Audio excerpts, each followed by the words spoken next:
Assalomu alaykum qarindoshlar. Qanday ahvolinglar? Men Amerikadan doktor Mehmet deyman. Men bugun mushu yurak kesili to'g'risida qisqacha bir leksiya so'zlab o'tmoqchi. Hammanglarning diqqat berishni umid qilaman.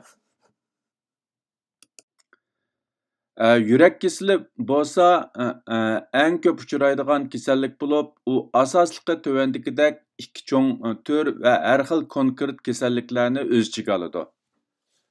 Birinchisi tug'ma yurak kesili. 25 yoshdan tövəndikilərdə ko'p ko'riladigan bo'lib, misolan, mushu yangi tug'ilgan boboq va yosh o'smirlarda ko'p uchraydigan yurak qurilmasidagi har xil normalsizliklar va boshqa mushu tug'ma va irsiy sabablardan kelib chiqqan har xil yurak kesili. Bu xil yurak kesili odatda mushu bola tug'ilgandan boshlab 25 yoshga qadar ifodalanib chiqadigan bo'lib, ko'pinchisi 6 yoshga bormay ifodalanib, kasallik alomatlari ifodalanib chiqadi va shu sababdan bolalarningki yurakidagi bu binormal ahvol diagnoz qo'yiladi. Qisman ahvol ostida 17-18 hatto 20 yoshga borgan vaqtida anandan keyin bu kasallikningki alomatlari ifodalanib chiqib, doktorga berib tekshirtgandan keyin bu bolalarda tug'ma yurak kesili borligi o'tirg'i chiqadi. İkincisi, mushu keyin paydo bo'lgan yurak kesili.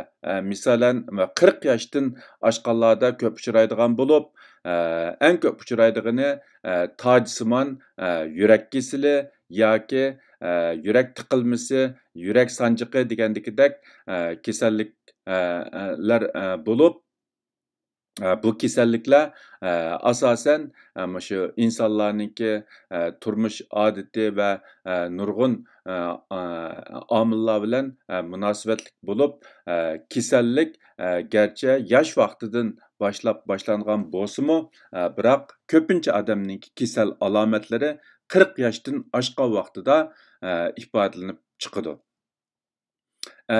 Mayli tug'ma yurak kesili bo'lsin, mayli keyin paydo bo'lgan yurak kesili bo'lsin, bularningki ichida yana konkret nurg'unlagan o'xshamagan kasalliklar hammasi mushu yurak kesili kategoriyasiga kirdi.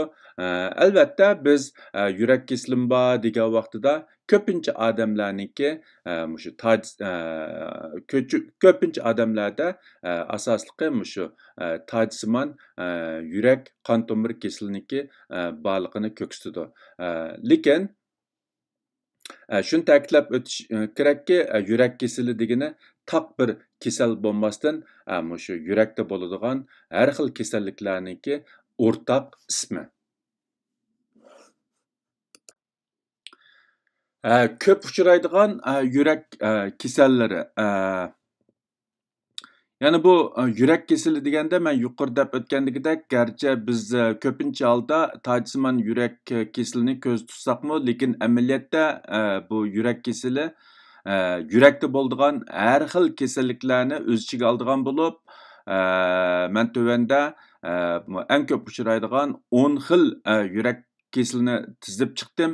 Albatta bu deganlik yurak kesili faqatla mushu 10 xil yurak kesilidan bilanla cheklandi deganlik emas. Tibobatning taraqqiyotiga ergishib, yana texmi ko'p burun bilinmagan yurak kesillari o'tirg'i chiqishi mumkin. Hamda bu hozir mushu bilingan yurak kasalliklari ichida biroz ko'p uchraydigan yurak kasalliklari bo'lib, ularning birinchisi tojsimon qizilqon tomir yurak kesili yoki tojsimon yurak kesili. Bu eng ko'p uchraydigan yurak kesili. Ikkinchisi tug'ma yurak kamtukligi, ya'ni bolalarda ko'p uchraydigan mushu yurakningki ma'lum qisminingki kamtik bo'lishi sababidan kelib chiqqan yurak kesili. Bu xil yurak kesilimi kamtuk joyining o'xshamasligiga asosan bir necha xil konkret yurak kesiliga ayrildi. Uchinchisi yurak yurakninki soqishi ritmsizlik, ya'ni yurak soqishi ritmsizlik yoki ritmsizlik kasali. 4-inchisi yurak kengayverish kasali. 5-inchisi yurak muskullari qansizlanish. 6-inchisi yurak zaifligi. 7-inchisi yurak muskuli qilillab ketish kasali. 8-inchisi mitral klapani qon qaytish kasali, ya'ni yurakdan chiqqan qon bir yo'nalishga oqadigan bo'lib, bu bir yo'nalishga eqishni yurakninki ichidagi klapanlar kontrol qildi. Agar klapan to'liq yepilmasa, ya'ni yepildigan vaqtida yepilmasa, bu ochiq qilib qolgan klapandan qon qaytidi. Bu xil kasalni biz mitral klapan qon qaytish kasali deb ataymiz. 9-inchisi mitral klapanini sanglab qilish kasali. Ya'ni bu kasallikdimi shu klapan to'liq itilmaganlik uchun qon mangdigan tarafga mangmay, ya'ni normal tarafga mangmay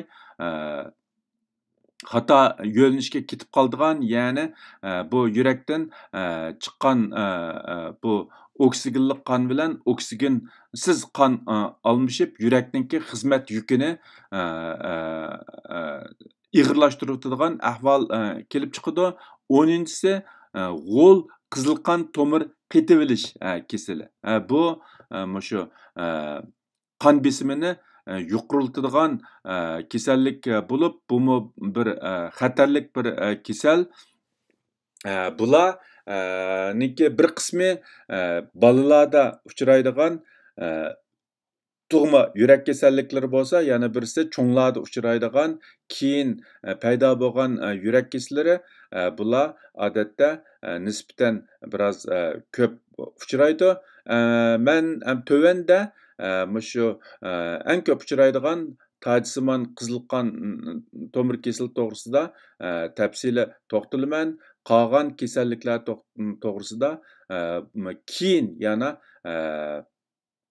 ayrim to'xtalib o'tmoqchi. Bugungi leksiya asosan shu tacsimon qizil qon tomir kasali yoki tacsimon yurak kasali shu to'g'risida bo'ladi. Endi bu yurak kasali yurakda bo'ladigan har xil kasalliklarningki o'rtaq ismi bo'lib, ularningki kasallik alomatlari konkret kasalga qarab o'xshash bo'lmasmi, biroq ularda o'rtaq bo'ladigan kasallik alomatlari tovandikicha. Birinchisi sol ko'krakka chinqilish, rahatsız bo'lish yoki og'rish. İkincisi demi sıkılış, nefsi qısılış yoki ko'krakka chinqilish. Üçüncüsü horg'inlik his qilish, oson mag'dursizlanish. To'rtinchisi yurak tiz so'qish, yurak ritmsiz yoki qalayimqon so'qish. Beshinchisi bosh qiyish, so'goq ter chiqish, qalbki ko'kirib qilish. 6-inchisi teri va pochiqqa ishib qilish, ya'ni suvliq ishiq. Bular ko'pincha yurak kasalida o'rtaq bo'ladigan kasallik alomatlari bo'lib, yurak kasalining o'xshamasligi, ya'ni konkret yurak kasaliga asosan ularningki o'zgacha farqli kasallik alomatlari bo'ladi. Men bu yerda shu yurak kasali deganda o'rtaq bo'ladigan bir qism muhim kasallik alomatlarini qarindoshlar bilan o'rtoqlashdim.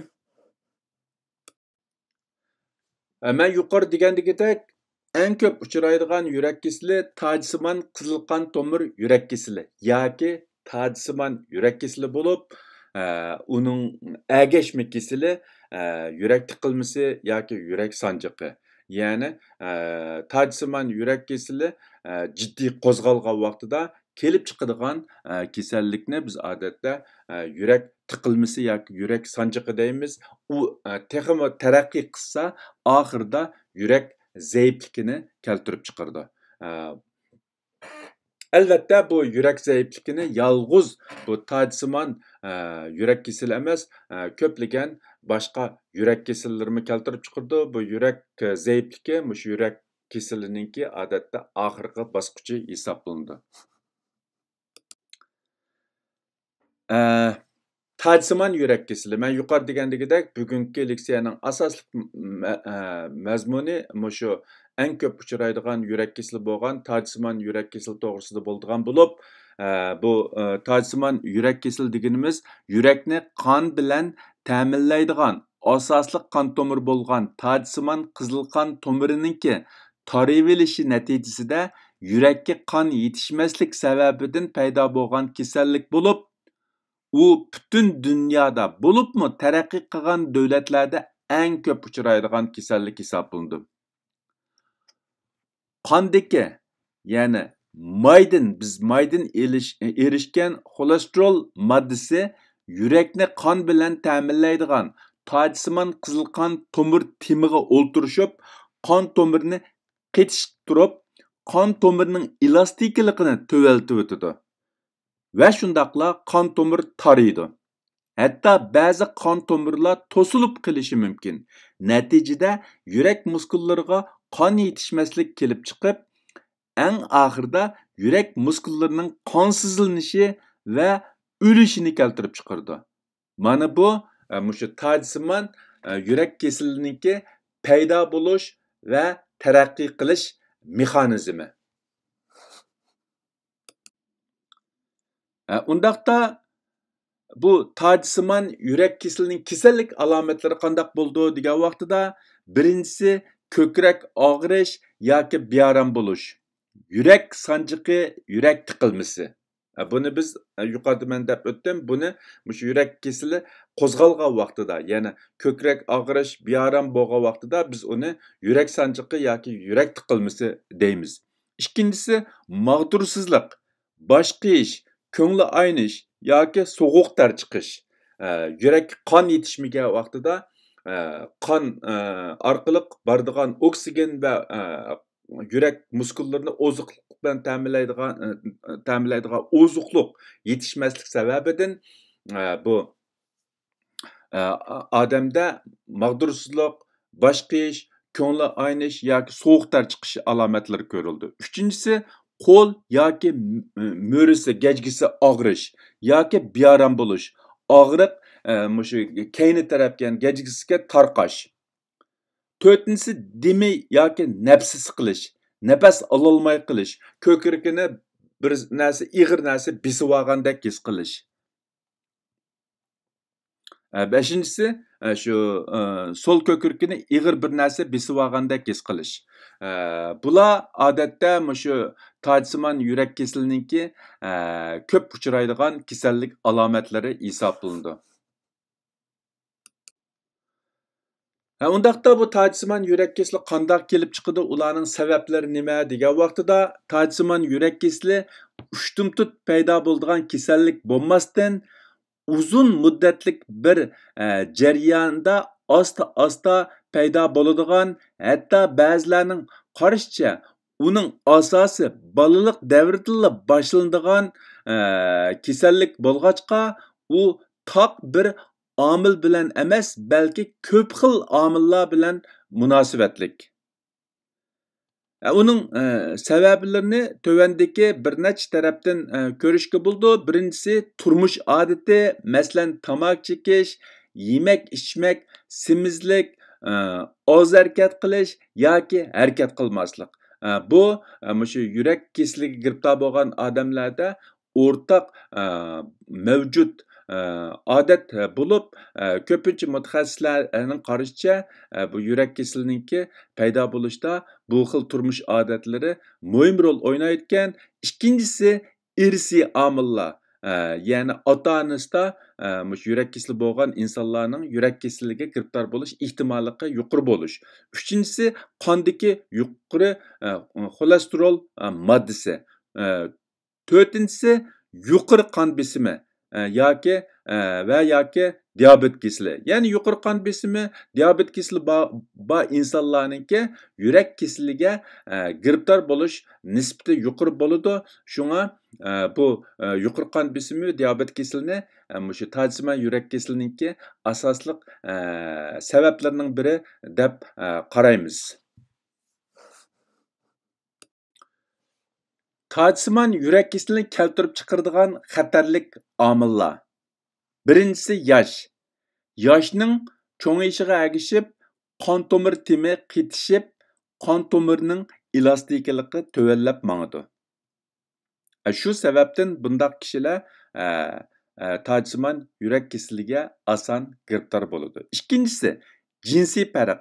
Odatda erlarning tajsimon yurak kasaliga giribdor bo'lish xavfi ayollardan yuqori bo'ladi. Ayollarning hayz kesilgandan keyin ayollarning tajsimon yurak kasaliga giribdor bo'lish xavfimi yuqorilab mangıdı. Uchinchisi, oila tarixi. Ya'ni oilasida tajsimon yurak kasaliga giribdor bo'lganlarning tajsimon yurak kasaliga giribdor bo'lish xavfi yuqori bo'ldi. To'rtinchisi, diabet kasali. Diabet kasaliga giribdor bo'lganlarning tajsimon yurak kasaliga giribdor bo'lish xavfi yuqori bo'ladi. Beshinchisi, semizlik va ig'irligi. Haddidan ziyoda semiz kishilarning tajsimon yurak kasaliga giribdor bo'lish xavfi yuqori bo'ldi. Beshinchisi, harakat va badan chiniqtirish. Oz harakat qiladigan yoki aktiv badan chiniqishga qatnashmaydigan kishilarning tajsimon yurak kasaliga giribdor bo'lish xavfi yuqori bo'ladi. Oltinchisi, yuqori qon besimi. Yuqori qon besimi bor kishilarning tajsimon yurak kasaliga giribdor bo'lish xavfi yuqori bo'ladi. Yettinchisi, insonlarning yemak-ichmak odati. Tarkibida ko'p miqdorda to'yingan yog', may, tuz va shakar bor yemakliklarni ko'p iste'mol qilgan kishilarning tajsimon yurak kasaliga giribdor bo'lish xavfi yuqori bo'ladi. Tajsimon yurak kasalining oldini olish. Ya'ni bu sabablari yuqorqidakkan, undaqda biz qanday qilgan vaqtida bu tajsimon yurak kasaliga giribdor bo'lishning oldini ola olamiz degan vaqtida birinchisi, tamaki chekadiganlar tamaki chekishni tashlash kerak. Ikkinchisi, agar yuqori qon besimi bo'lsa, uni vaqtida davolab kontrol qilish kerak. Üçüncüsü, agar qandagi xolesterol moddasi yuqori bo'lsa, uni tövaltish kerak. To'rtinchisi, agar diabet kasali bo'lsa, uni davolab vaqtida kontrol qilish kerak. Beshinchisi, aktiv badan chiniqtirib, badan ig'irligini muvofiq kontrol qilish kerak. Oltinchisi, töven mayliq, meva ko'ktat va dalliq ziroatlarni iste'mol qilish. Tuz, shakar va go'sht may miqdorini ozlatish kerak. Ya'ni iste'mol qilgan yemaklik tarkibidagi may tarkibini tövalatib, meva ko'ktat, dalliq ziroatlarni muvofiq iste'mol qilish, tuz, shakar va go'sht may miqdorini azaytish kerak. Ya'ni oz iste'mol qilish kerak.